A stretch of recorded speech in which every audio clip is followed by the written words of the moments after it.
नमस्कार दोस्तों, आज मैं आपको देव उठनी एकादशी व्रत में सुनी जाने वाली संपूर्ण कहानी सुनाने जा रही हूँ। पहले सुनते हैं गणेश भगवान की कहानी। प्रेम से बोलिए गणेश भगवान की जय हो। एक समय की बात है, एक गांव में एक बुढ़िया माई अपने परिवार के साथ रहती थी। बुढ़िया माई विष्णु भगवान की परम भक्त थी। वह हमेशा दोनों पक्षों की एकादशियों का व्रत करती और कथा सुनती थी। उन्होंने कभी भी व्रत में गणेश भगवान की कथा न कही न सुनी। इस कारण से उनका व्रत अधूरा रह गया। पर बुढ़िया माई को इस बात का पता नहीं था। उनको लगता था कि वह तो पूरा व्रत कर रही हैं और उनके व्रत के पुण्य से उनको वैकुंठ लोक की प्राप्ति जरूर होगी। देखते ही देखते बुढ़िया माई की मृत्यु हो गई। उन्हें लेने यमलोक के दूत आए और वह देखकर घबरा गईं और बोली, मैंने जीवन भर विष्णु भगवान की भक्ति श्रद्धा भाव से किया, एकादशी का व्रत किया। मुझे तो लेने वैकुंठ लोक का विमान आएगा, मैं आपके साथ नहीं चलूंगी। इतना कहकर बुढ़िया माई रोने लगी और विष्णु भगवान को पुकारने लगी। विष्णु भगवान गरुड़ पर सवार होकर बुढ़िया माई के पास आए और बोले, बुढ़िया माई, तूने तो पूरी श्रद्धा से व्रत किया, पर तुमने व्रत में कभी भी गणेश भगवान की कथा न कही न सुनी। इस कारण से तेरा व्रत अधूरा है। बुढ़िया माई विष्णु भगवान से जीवन दान मांगने लगी ताकि वह एकादशी का व्रत करके उसका पूरा पुण्य प्राप्त कर सके। इस प्रकार बुढ़िया माई को विष्णु भगवान ने 2 साल के लिए फिर जीवित कर दिया। अब बुढ़िया माई जीवित होते ही गणेश भगवान का नित्य नियम करना चालू कर दिया। एकादशी का व्रत करती तो गणेश भगवान की कथा सुनती, 11 माता की कथा सुनती और एकादशी व्रत की कथा सुनने लगी। इस प्रकार 2 साल में 4 11 बुढ़िया माई ने पूरा कर लिया। गणेश भगवान की कृपा से एकादशी का पूरा पुण्य बुढ़िया माई को प्राप्त हुआ। बुढ़िया माई की तपस्या से गणेश भगवान प्रसन्न हुए और बुढ़िया माई के सामने प्रकट होकर बोले, बुढ़िया माई, तुमने मेरे नित्य नियम के साथ ही व्रत में श्रद्धा पूर्वक कथा सुनी है, इसलिए मैं तुम पर अत्यंत प्रसन्न हूँ। मैं तुम्हें आशीर्वाद देता हूँ कि जब तक यह पृथ्वी रहेगी तब तक तुम्हारे इस तपस्या का लोग गुणगान करते रहेंगे। साथ ही एकादशी व्रत में तुम्हारी भक्ति की इस कथा को जो भी मनुष्य प्रेम पूर्वक सुनेगा उसको व्रत का संपूर्ण फल प्राप्त होगा। गणेश भगवान बुढ़िया माई पर प्रसन्न होकर बुढ़िया माई का घर अन्य धन से भर दिया। साथ ही रिद्धि सिद्धि का वास करके अंतर ध्यान हो गए। 2 साल बीतने पर बुढ़िया माई की मृत्यु हुई। इस बार उसे लेने वैकुंठ लोक का विमान आया। बुढ़िया माई को पूरे मान सम्मान के साथ वैकुंठ लोक ले जाया गया। इस प्रकार गणेश भगवान की कृपा से बुढ़िया माई का घर अन्य धन से भर गया और मरने के बाद वैकुंठ लोक का सुख मिला। हे गणेश जी महाराज, जैसे आपने बुढ़िया माई पर प्रसन्न हुए, बुढ़िया माई के व्रत को पूर्ण किया, उसके घर को अन्य धन से भर दिया, वैसे ही एकादशी का व्रत करने वालों को भी पूरा फल देकर उनका घर अन्य धन से भर देना। कहानी अधूरी हो तो पूरी करना, पूरी हो तो मान रखना। प्रेम से बोले गणेश भगवान की जय हो, विष्णु भगवान की जय हो। अब सुनते हैं 11 माता की कहानी। प्रेम से बोले 11 माता की जय हो। एक समय की बात है, एक नगर में एक राजा राज्य करता था। वह बहुत ही धार्मिक प्रवृत्ति का था। उस राजा को समय आने पर 2 कन्याओं का जन्म हुआ। राजा की छोटी बेटी भी अपने पिता के तरह ही धार्मिक थी। वह नियम धर्म से रहती थी। साथ ही वह बचपन से ही 11 का व्रत भी करने लगी। 11 माता की कृपा से राजा की छोटी बेटी लोकप्रिय हो गई। उसकी हर तरफ प्रशंसा होती रहती थी। यह सब देखकर राजा की बड़ी बेटी को बड़ा ही ईर्ष्या होता था। वह अपने बहन से जलती रहती थी। एक बार की बात है, पड़ोसी राजा का बेटा बड़ी बेटी को देखने आया, लेकिन उसे बड़ी बेटी की जगह छोटी बेटी पसंद आ गई। अब तो बड़ी बहन अपने छोटी बहन से और भी अधिक जलने लगी। वह छोटी बहन को मारने के नए नए तरीके अपनाती है। एक बार खाना में जहर मिलाकर उसे खिलाने की कोशिश करती है। एक बार मटके में जहरीला सांप रखकर छोटी बहन के कमरे में रख देती है। एक बार छोटी बेटी को पनघट पर पानी भरने के लिए ले जाती है और धोखे से नदी में धक्का दे देती है। हर बार 11 माता उसे बचा लेती हैं, क्योंकि वह 11 माता का व्रत किया करती थी। बड़ी बहन बहुत परेशान हो गई कि यह तो किसी भी तरह नहीं मरती। एक दिन बड़ी बहन छोटी बहन से बोली, मेरी प्यारी बहन, भगवान ने हम सबकी मृत्यु किसी न किसी तरह लिखी है। क्या तुम्हें पता है तुम्हारी मृत्यु कैसे होगी? बहन बड़ी सीधी साधी थी। वह बोली, मेरी मृत्यु मेरे पालतू तोते के गले में जो हार है उसी में अटकी हुई है। यदि कोई मेरे तोते को मारकर वह हार पहन ले तो मैं मूर्छित हो जाऊंगी, और फिर उस हार को उतारकर कोई रख दे तो मैं जीवित हो जाऊंगी। उस रात छोटी बहन अपने पिता के पास गई और बोली, पिताजी मुझे शक है, यदि मैं मर जाऊं तो आप मुझे जलाना मत, आप मुझे हमारे पुराने महल के कुएं के पास झोपड़ी बनाकर खाट पर सुला देना। राजा बोले, बेटी तुम ऐसा क्यों बोल रही हो, 3 दिन बाद तो तुम्हारी शादी है। तब छोटी बेटी बोली, पिताजी समय का कोई भरोसा नहीं। इस तरह शादी वाले दिन भी आ गए। उसी दिन बड़ी बहन छोटी बहन के पालतू तोते को ढूंढती है, पर वह उसे कहीं नहीं मिलता। तभी दरवाजे पर बारात आ जाती है। बरमाला का कार्यक्रम संपन्न हो जाता है। फेरों की रस्म शुरू हो जाती है। उधर बड़ी बहन तोते को ढूंढ लेती है और वह उस तोते को मार देती है। वहीं छोटी बहन 3 फेरे राजकुमार के साथ पूरे कर लेती है। तभी छोटी बहन मूर्छित होकर गिर जाती है। उधर बड़ी बहन तोते के हार को खुद पहन लेती है। इधर सभी घबरा जाते हैं। सभी बारातियों में हलचल मच जाती है कि राजकुमारी को क्या हुआ। सभी डर जाते हैं। तब राजा वैद्य को बुलाते हैं। छोटी राजकुमारी को महल में ले जाकर लिटा दिया जाता है। वैद्य राजा से कहते हैं, राजकुमारी ना मरी है ना जीवित हैं, हमने ऐसा पहली बार देखा है। तब राजा उनसे कहते हैं, वहां जाकर बोलना कि राजकुमारी बेहोश हैं, अभी थोड़ी देर में ठीक हो जाएंगी। यदि तुम ऐसा नहीं कहोगे तो मैं तुम्हें फांसी दे दूंगा। बेचारा वैद्य राजा के कहे अनुसार वैसा ही बोलता है। तभी बड़ी बेटी आती है और कहती है, पिताजी मुझे छोटी बहन के मरने का बहुत दुख है। उससे ज्यादा दुख मुझे आपकी इज्जत का है, जो कि खराब हो जाएगी। आप ऐसा करो कि मेरी शादी राजकुमार के साथ करा दो, तब सब ठीक हो जाएगा, आपका इज्जत भी रह जाएगा। राजा को यह बात ठीक लगी और राजा ने छोटी बेटी के कपड़े पहनाकर फेरों में बैठा दिया। पर राजकुमार ने मना कर दिया, कहा, यह मेरी पत्नी नहीं है।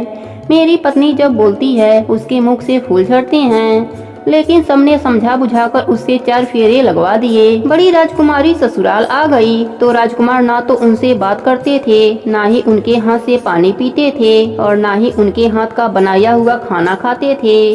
राजकुमार मन ही मन सोचे, मैं पता लगाकर रहूंगा कि मेरी पत्नी के साथ क्या हुआ है। एक दिन राजकुमार दुखी होकर घोड़े पर बैठकर जा रहे थे कि घोड़ा वहीं जाकर रुका जहां राजकुमारी की अधमरी लाश रखी गई थी। राजकुमार मन ही मन सोचने लगे कि घोड़ा यहाँ किस कारण से रुका है। कोई तो वजह होगी जो यहाँ घोड़ा रुक गया। राजकुमार घोड़े से उतरकर पुराने महल में गए। वहाँ एक चौकीदार था। राजकुमार ने पूछा, यह महल किसका है? तब चौकीदार ने बताया कि यह महल आपके ससुर जी का है। वहाँ खाट पर कौन सो रहा है? राजकुमार ने चौकीदार से पूछा। तब चौकीदार कहने लगा, यह राजा की छोटी बेटी है जो शादी वाले दिन अधमरी हो गई थी। तब राजकुमार ने कहा, यह तो मेरी पत्नी है, इसके साथ मेरे फेरे हुए थे। राजकुमार ने चौकीदार से कहा, तुम किसी को कुछ मत कहना, मैं यहाँ हूँ, तुम्हें मुँह मांगी रकम दूंगा। चौकीदार ने हाँ कह दिया और राजकुमार खाट के पास गया और बचे हुए फेरे खाट के साथ ले लिया। राजकुमार उस दिन वहीं पर रहा। छोटी रानी रात को खड़ी हो गई। उसने अपने पास अपने पति को देखा तो उसने बहुत रोई। राजकुमार ने पूछा, बड़ी अजीब बात है, तुम शादी वाले दिन मूर्छित क्यों हो गई थी? तुम्हारे पिता ने मेरी शादी तुम्हारी बड़ी बहन से करा दिया, पर मैंने उसे स्वीकार नहीं किया है। तुम मुझे पूरी बात बताओ, तुम दिन भर मूर्छित क्यों रहती हो? इस टाइम उठ कैसे गई, इसका भी राज बताओ। तब राजकुमारी ने अपने पति को तोते और हार वाली सारी बात बताई और यह भी बताया कि यह बात मैंने अपने बड़ी बहन को बताया था। एक दिन उसने मुझसे मेरे मृत्यु का उपाय पूछा, तब मैंने उसे पूरी बात बताई थी। मेरी बड़ी बहन मुझसे बहुत ईर्ष्या करती है। उसने कई बार मुझे मारने की कोशिश की, पर 11 माता ने मुझे हर बार बचा लिया। यह सब मेरी बड़ी बहन ने किया है। तोते के गले में जो हार था वह मेरी बहन दिन में पहन लेती है और रात को उतार देती है, इसलिए मैं दिन में मूर्छित रहती हूँ और रात को जीवित हो जाती हूँ। यदि वह हार मुझे वापस मिल जाए तो मैं हमेशा के लिए जीवित हो जाऊंगी। इतना सुनकर सुबह होते ही राजकुमार गुस्से से अपने महल गया और बड़ी बहन के गले से हार निकल कर लाया और अपने पत्नी को पहना दिया। उसकी पत्नी जीवित हो गई। फिर उसे लेकर महल गया और उसकी बड़ी बहन को महल से निकल जाने के लिए कहने लगा। बड़ी बहन रोने लगी और रोते रोते बोली, हे छोटी बहन, तुम्हें क्यों हर खुशी भगवान दे देते हैं और मुझे क्यों दुख देते हैं, इसका रहस्य बताओ। तब छोटी बेटी बोली, तुम्हारे मन में लालच रहता है, इस कारण तुम्हें दुख मिलता है और मैं सबका कल्याण चाहती हूँ, साथ ही 11 का व्रत भी करती हूँ, इसलिए काल भी मेरा कुछ नहीं बिगाड़ सकता। यह सब 11 माता की महिमा है। जो मेरे साथ तुमने कई अनहोनी किया पर हुआ नहीं, हर बार 11 माता ने मेरी रक्षा करी। अब बड़ी बहन की आंखें खुल गई। वह बोली, हे बहन, मुझे क्षमा कर दो, मैं कहाँ जाऊंगी, तुम मेरे लिए एक छोटा सा घर दे दो, मैं उसी में रह लूंगी। छोटी बहन को अपने बड़ी बहन पर दया आ गई। वह राजकुमार से कहकर अपने बड़ी बहन के लिए एक छोटा सा घर दिलवा दिया। बड़ी बहन उसी में रहने लगी। अब वह नेम धर्म से अपना दिन बिताती थी, साथ ही 11 का व्रत भी करने लगी। इधर छोटी बहन पति के साथ राज सुख भोगने लगी, साथ ही दोनों जन 11 का व्रत भी करने लगे। 11 माता की कृपा से छोटी रानी को एक सुंदर सा पुत्र उत्पन्न हुआ और महल में रिद्धि सिद्धि का वास हो गया। हे 11 माता, अपने सभी भक्तों पर अपनी कृपा बनाए रखना। प्रेम से बोले 11 माता की जय हो। एक समय की बात है, एक नगर में एक सेठ रहता था। वह अपने शादी के बाद नए वस्त्र पहनकर अपने पत्नी को लाने पहली बार ससुराल जा रहा था। रास्ते में उसने एक गाय को तालाब की ओर जाते देखा। वह गाय पानी पीने के लिए तालाब में उतर तो गई, लेकिन कीचड़ होने के वजह से वह तालाब से बाहर नहीं निकल पा रही थी। गाय ने उस आदमी को वहां से गुजरते देखा तो उसने आदमी से मदद के लिए कहा, लेकिन सेठ ने कहा कि मैं नया वस्त्र पहना हूँ, मैं अपने ससुराल जा रहा हूँ, अगर मैं तुम्हारी मदद करूँगा तो मेरे कपड़े गंदे हो जाएंगे। गाय माता उदास हो गईं और वह कीचड़ में धंसती जा रही थीं। गाय ने उस सेठ को श्राप दे दिया कि अब से 8 पहर बाद तू गधा बन जाएगा।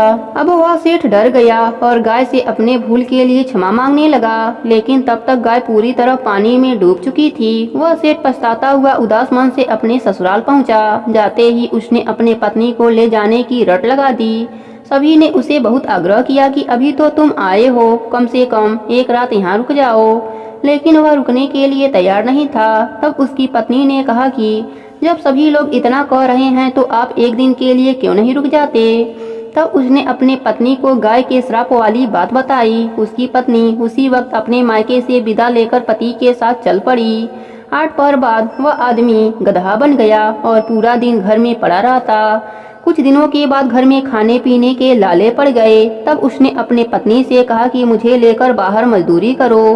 तब उसकी पत्नी उसे लेकर बाहर गई और नगर के राजा के यहाँ मजदूरी का काम करने लगी। उसे वहाँ बोझ उठाते देख लोगों ने कहा कि तुम्हारे पास तो गधा है, फिर तुम बोझ क्यों उठा रही हो, परंतु उसने कोई उत्तर नहीं दिया और अपना काम करती रही। दूर से यह सब राजा भी देख रहा था। उसने भी उसे यही कहा कि तुम्हारे पास गधा है, फिर तुम यह बोझ क्यों उठा रही हो। तब उसने राजा से कहा कि यह गधा नहीं है, यह मेरे पति हैं। उसने गाय के श्राप वाली पूरी बात राजा को बताई। राजा ने अपने नगर में विद्वानों और पंडितों को बुलाकर इसका उपाय पूछा।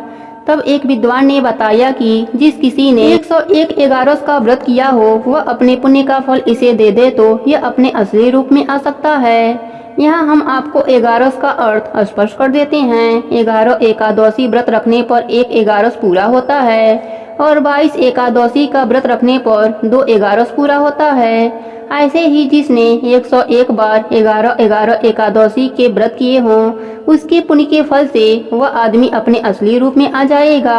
राजा ने अपने पूरे नगर में घोषणा करा दी, लेकिन किसी ने भी पूरे 111 का व्रत नहीं किया था। कई दिन बाद उन्हें एक बुढ़िया मिली जिसने 101 11 पूरे कर लिए थे। राजा ने उस बुढ़िया को उसका फल देने को कहा, लेकिन वह बुढ़िया 100 11 का फल देने को तैयार हुई, क्योंकि 1 11 का फल वह खुद अपने लिए रखना चाहती थी, जिससे कि उसे मोक्ष की प्राप्ति हो और वैकुंठ धाम में वास मिले। इतना कहकर उसने अपने 100 11 का फल उस सेठ को दे दिया। तब वह गधा से मनुष्य रूप में आ गया, लेकिन 1 11 कम होने के वजह से गधे की पूंछ उसके शरीर से नहीं गई। 11 की यह महिमा देखकर उन पति पत्नी ने एकादशी व्रत करने का निर्णय लिया। 1 11 पूरा होते ही सेठ की पूंछ गायब हो गई और 11 माता की कृपा से उनका घर अन्य धन से भर गया। हे एगारस माता, जैसे आपने सेठ पर अपनी कृपा करी वैसे ही अपने सभी भक्तों पर अपनी कृपा बनाए रखना। प्रेम से बोलिए एगारस माता की जय हो, विष्णु भगवान की जय हो। एक नगर में एक वैश्य रहता था। वह अत्यंत ही पाप कर्म में लिप्त रहता था। वह पैसों के लिए जानवरों को बलि इत्यादि के कार्य भी किया करता था। एक बार वह नदी किनारे जानवरों के तलाश में गया। वहां पर बड़े बड़े ऋषिगण नदी स्नान करने आए थे। उनके दर्शन मात्र से उस पापी वैश्य का पाप कुछ हल्का हुआ। उसके हृदय में ज्ञान का संचार हुआ। वह महर्षियों के पास जाकर उन्हें प्रणाम करके उनसे कहने लगा, हे प्रभु, मैं महा अधर्मी और महापापी हूँ। अपने किए गए कर्मों का फल भोग रहा हूँ। प्रभु, मुझे कोई ऐसी युक्ति बतलाइए कि मैं बिना धन के पाप से मुक्त हो जाऊँ। उस पापी वैश्य के ऐसे वचन को सुनकर मुनि के हृदय में दया आ गई। उन्होंने कहा, वैश्य, सावधान होकर मेरी बातों को सुनो। हर मास में 2 एकादशी पड़ती है। एकादशी के एक दिन पहले शाम को शुद्ध मन से संकल्प करो कि अपने पापों के मुक्ति के लिए मैं एकादशी का व्रत करूंगा। इस प्रकार संकल्प कर एकादशी के प्रातः काल शौच इत्यादि से निवृत्त होकर स्नान कर भगवान का पूजन एवं ध्यान करना। दिन भर और रात भर भोजन पान त्याग कर केवल भगवत भजन करो। द्वादशी को व्रत का पारण कर किसी ब्राह्मण को कुछ दे दो। तुम्हारा पाप अवश्य ही नष्ट हो जाएगा। वह वैसे मुनि के वचनों को सुनकर अपने घर आया और नियम अनुसार वह एकादशी का व्रत करने लगा। एगारस माता की प्रभाव से उसके समस्त पाप नष्ट हो गए और वह परम पद को प्राप्त हुआ। एगारस व्रत के समान सरल एवं फल देने वाला और कोई दूसरा व्रत नहीं है। हे एगारस माता, जैसे आपने वैश्य को परम पद दिया वैसे ही अपने सभी भक्तों पर अपनी कृपा बनाए रखना। कहानी अधूरी हो तो पूरी करना, पूरी हो तो मान रखना। प्रेम से बोलिए एगारस माता की जय हो, विष्णु भगवान की जय हो। अब सुनते हैं तुलसी माता की कहानी। प्रेम से बोलिए तुलसी माता की जय हो। एक समय की बात है, एक गांव में एक बुढ़िया माई रहती थी। वह कार्तिक मास में नित्य नदी पर स्नान करती और तुलसी माता को सींचती और तुलसी माता से कहती, तुलसी माता सबकी दाता, मैं बिरला सी चूं, तू कर निस्तार मेरा। तुलसी माता अड़ुआ दे, लडुआ दे, पीताम्बर की धोती दे, मीठा मीठा ग्रास दे, बैकुंठ का वास दे, चटके की चाल दे, पटके की मौत दे, चंदन की गांठ दे, झालर की झंकार दे, साई का रस दे, दाल भात का जीवन दे, एगारस की मौत दे और कृष्णा की कांधा भी दे दे। बुढ़िया माई रोज तुलसी सींचने के बाद यही बात कहती थी। उसकी बात सुनकर तुलसी माता सूखने लगी। एक दिन भगवान हरि ने पूछा, हे प्रिय, इतनी औरतें तुम्हें सींचती हैं, मीठा भोग लगाती हैं, गीत सुनाती हैं, फिर भी तुम क्यों सूख रही हो? तब तुलसी माता ने कहा, प्रभु, एक बुढ़िया माई रोज मेरे पास आती हैं और रोज मुझसे यही सब बातें कहती हैं। मैं हर बात पूरी कर सकती हूँ, पर श्री हरि का कान्हा कहाँ से ला कर दूंगी? तब भगवान हरि बोले, जब वह मरेगी तब कान्हा देने मैं स्वयं आ जाऊंगा। प्रिय, तुम चिंता मत कर। कुछ दिनों के बाद बुढ़िया माई का देहांत हो गया। बुढ़िया माई के अंतिम संस्कार के लिए गांव के कुछ लोग बुढ़िया माई के मृत शरीर को उठाने लगे तो वह बुढ़िया माई इतनी भारी हो गई कि किसी से भी नहीं उठती। सब गांव वाले बोलने लगे कि बुढ़िया माई तो अपने पूरे जीवन में पूजा पाठ किया था, फिर भी यह इतनी भारी कैसे हो गई? तभी उधर से बूढ़े ब्राह्मण के रूप में भगवान हरि स्वयं वहाँ आए और पूछने लगे, क्या हुआ? तब सभी कहने लगे, बुढ़िया माई का शरीर उठ नहीं रहा है, लगता है यह पाप भी बहुत करती थीं, इसलिए यह मरने के बाद भारी हो गई हैं। तब भगवान के रूप में प्रभु बोले, मुझे इसके कानों में एक बात कहने दो, शायद उठ जाए। लोग बोले, ठीक है, आप भी प्रयास कर लो। भगवान बुढ़िया माई के कानों में कहने लगे, बुढ़िया माई, मन की निकाल ले, अड़ुआ ले, गडुआ ले, पीताम्बर की धोती ले, मीठा मीठा ग्रास ले, बैकुंठ का वास ले, चटके की चाल ले, पटके की मौत ले, चंदन की गांठ ले, झालर की झंकार ले, दाल भात का जीवन ले, एकादशी की मौत ले और ले श्री हरि का कान्हा भी ले ले। इतना कहते ही बुढ़िया माई हल्की हो गई। भगवान अपने कन्हा पर उसे ले गए। बुढ़िया माई को मुक्ति मिल गई। और वह श्री हरि के साथ वैकुंठ लोक को चली गई। हे तुलसी माता, जैसे आपने बुढ़िया माई पर अपनी कृपा करी, वैसे ही अपने सभी भक्तों पर अपनी कृपा बनाए रखना। प्रेम से बोली तुलसी माता की जय हो, विष्णु भगवान की जय हो। अब सुनते हैं देव उठनी एकादशी की कहानी। प्रेम से बोली विष्णु भगवान की जय हो। एक समय की बात है, एक नगर में एक राजा रहता था। उसके राज्य में प्रजा बहुत ही सुखी रहती थी। एकादशी को कोई भी अन्न नहीं बेचता था, सभी फलाहार करते थे। एक बार भगवान ने राजा की परीक्षा लेनी चाहिए। भगवान ने एक सुंदरी का रूप धारण किया तथा सड़क पर बैठ गए। कुछ समय बाद राजा उधर से निकला और सुंदरी को देखकर चकित रह गया। उसने पूछा, हे सुंदरी, तुम कौन हो और इस तरह यहाँ क्यों बैठी हो? तब उस स्त्री बने भगवान बोले, मैं निराशिता हूँ, नगर में मेरा कोई जान पहचान नहीं है, किससे सहायता मांगूं? राजा उसके रूप पर मोहित हो गया था। वह बोला, तुम मेरे महल में चलकर मेरी रानी बनकर रहो। सुंदरी बोली, मैं तुम्हारी बात मानूंगी, पर तुम्हें राज्य का अधिकार मुझे सौंपना होगा। राज्य पर मेरा पूर्ण अधिकार होगा। मैं जो भी बनाऊंगी तुम्हें खाना पड़ेगा।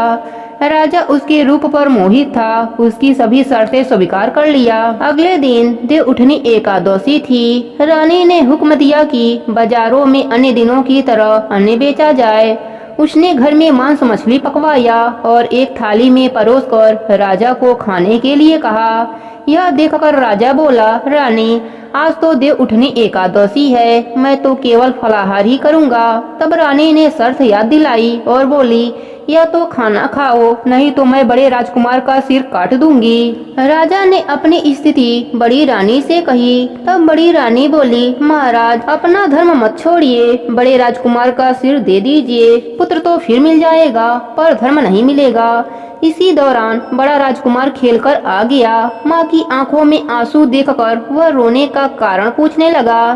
तब माँ ने उसे सारी बात बताई। तब वह बोला, मैं सिर देने के लिए तैयार हूँ, पिताजी की धर्म की रक्षा होगी, जरूर होगी। राजा दुखी मन से राजकुमार का सिर देने को तैयार हुआ। तब रानी के रूप से भगवान विष्णु जी प्रकट होकर असली बात बताई। राजन, तुम इस कठिन परीक्षा में पास हुए। भगवान ने प्रसन्न मन से राजा से वर मांगने को कहा।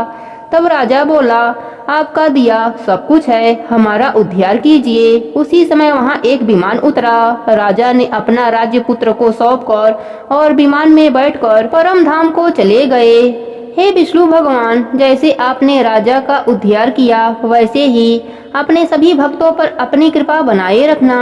प्रेम से बोली विष्णु भगवान की जय हो, लक्ष्मी माता की जय हो। अब सुनते हैं तुलसी विवाह की कहानी। श्रीमद् देवी भागवत पुराण में तुलसी के अवतरण की कथा मिलती है। एक बार शिव जी ने अपने तेज को समुद्र में फेंक दिया था। उससे एक महातेजस्वी बालक ने जन्म लिया। यह बालक आगे चलकर जलंधर के नाम से पराक्रमी राजा बना। इसकी राजधानी का नाम जलंधर नगरी था। दैत्यराज कालनेमी की कन्या वृंदा का विवाह जलंधर से हुआ था और जलंधर महाराक्षस था।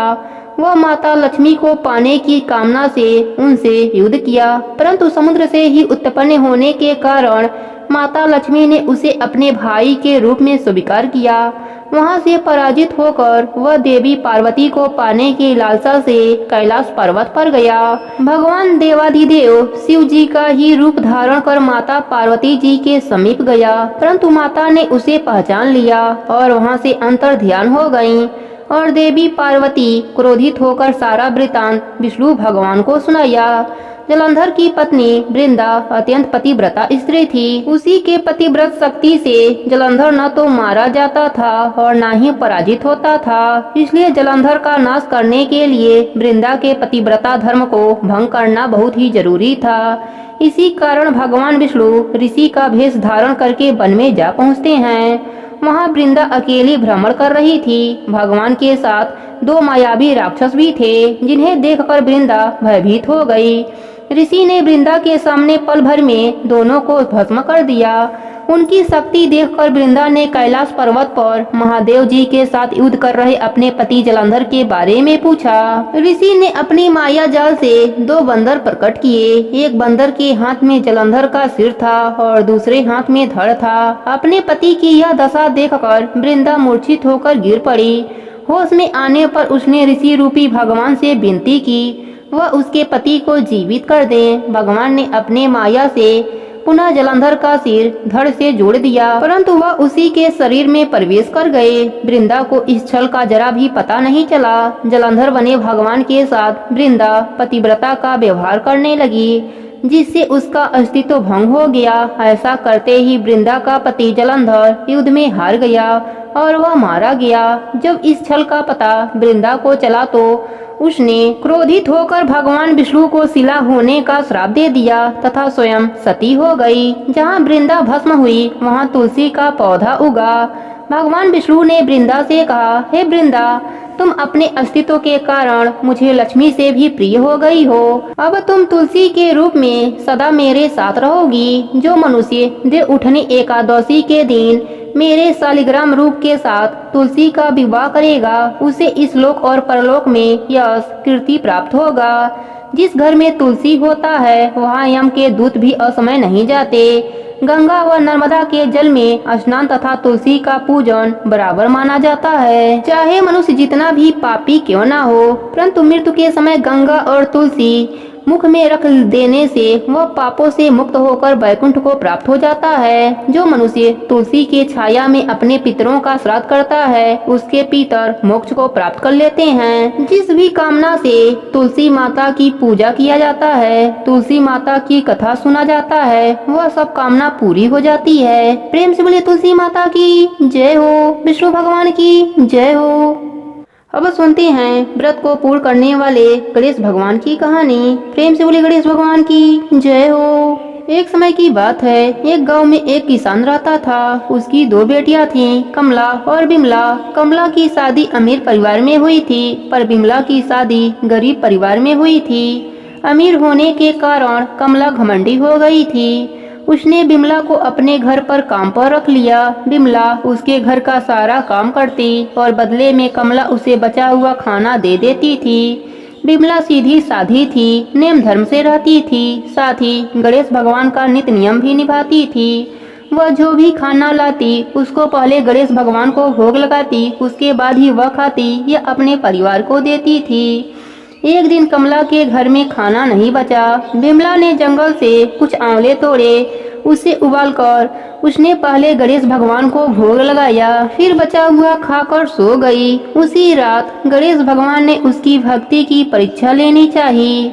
उन्होंने एक बूढ़ी औरत का भेष बनाकर बिमला के घर का दरवाजा खटखटाने लगे। बिमला ने उठकर दरवाजा खोला तो देखा एक बुढ़िया खड़ी है। बिमला ने पूछा, माँ जी आपको क्या चाहिए? बुढ़िया ने कहा, मुझे बहुत जोरों की भूख लगी है, कुछ खाने को दे दो। बिमला ने कहा, माँ जी मैं बहुत गरीब हूँ, खाने को कुछ भी नहीं है, बस उबले हुए आंवले रखे हैं, आप खाएंगी? गणेश भगवान बुढ़िया माई के रूप में बोले, हाँ लाओ।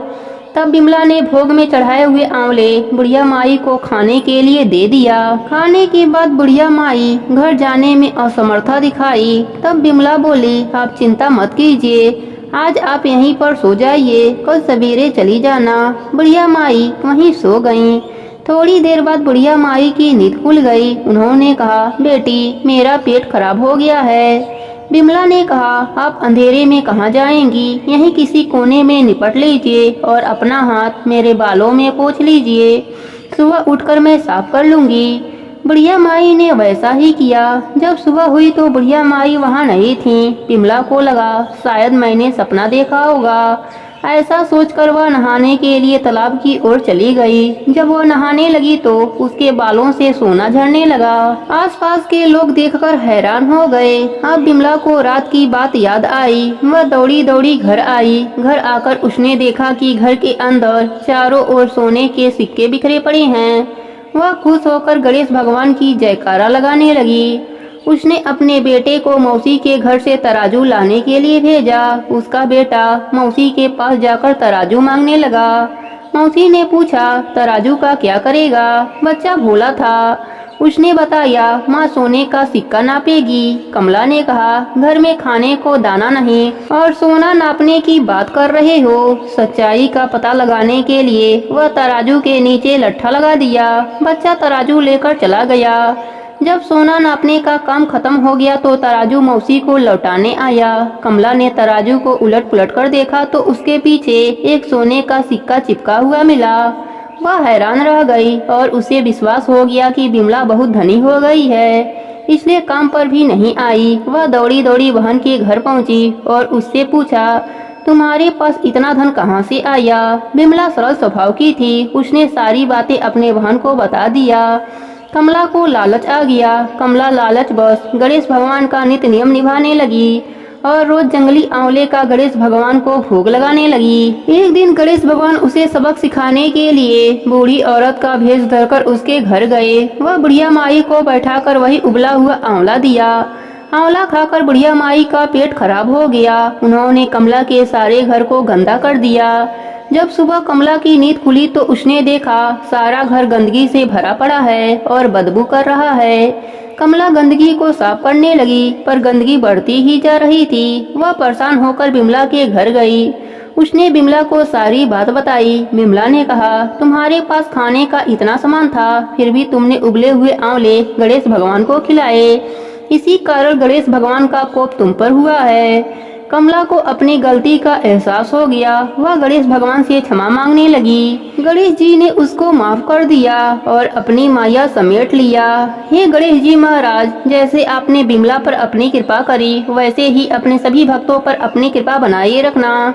सबके व्रत को पूर्ण करना। प्रेम से बोलिए गणेश भगवान की जय हो, विष्णु भगवान की जय हो, लक्ष्मी माता की जय हो।